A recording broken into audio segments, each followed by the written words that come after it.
Hello माँ। मैं राजू बोल रहा हूँ। कैसी हो माँ? मैं ठीक हूँ बेटे। ये बताओ तुम और बहू दोनों कैसे हो? हम दोनों ठीक हैं। माँ आपकी बहुत याद आती है। अच्छा सुनो माँ, मैं अगले दिन इंडिया आ रहा हूँ तुम्हें लेने। हाँ माँ, अब हम साथ ही रहेंगे। नीतू कह रही थी माँ जी को अमेरिका ले आओ, वहाँ अकेली बहुत परेशान हो रही होंगी। हेलो, सुन रही हो माँ? हाँ बेटे।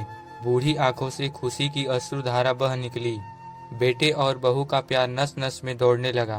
जीवन के 70 साल गुजार चुकी सावित्री ने जल्दी से अपने पल्लू से आंसू पोंछे और बेटे से बात करने लगी।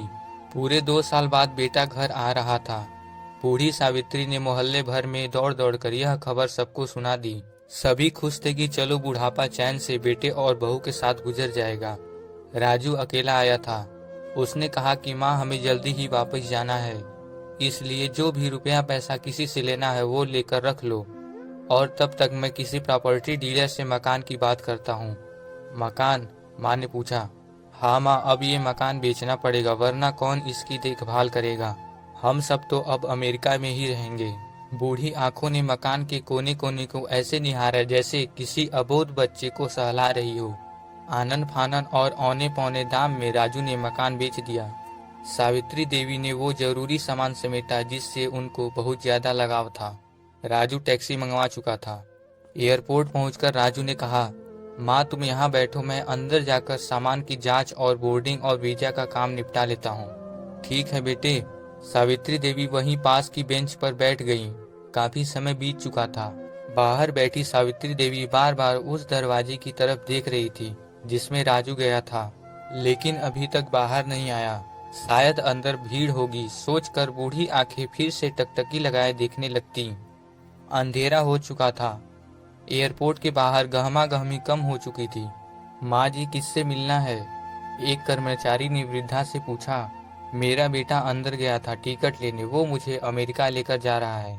सावित्री देवी ने घबराकर कहा, लेकिन अंदर तो कोई पैसेंजर नहीं है। अमेरिका जाने वाली फ्लाइट तो दोपहर में ही चली गई। क्या नाम था आपके बेटे का? कर्मचारी ने सवाल किया। राजू। सावित्री के चेहरे पे चिंता की लकीरें उभर आईं। कर्मचारी अंदर गया और कुछ देर बाद बाहर आकर बोला, माँ जी आपका बेटा राजू तो अमेरिका जाने वाली फ्लाइट से कब का जा चुका है। यह सुनकर वृद्धा की आंखों से आंसुओं का सैलाब फूट पड़ा। बूढ़ी माँ का रोम रोम कांप उठा। किसी तरह वापस घर पहुंची जो अब बीत चुका था। रात में घर के बाहर चबूतरे पर ही सो गई। सुबह हुई तो दयालु मकान मालिक ने एक कमरा रहने को दे दिया।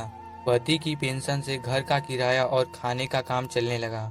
समय गुजरने लगा। एक दिन मकान मालिक ने वृद्धा से पूछा, माँ जी क्यों नहीं आप अपने किसी रिश्तेदार के यहाँ चली जाएं? अब आपकी उम्र भी बहुत हो गई है, अकेली कब तक रह पाएंगी? बूढ़ी माँ ने बोला, हाँ चली तो जाऊं, लेकिन कल को मेरा बेटा आया तो यहाँ फिर कौन उसका ख्याल रखेगा?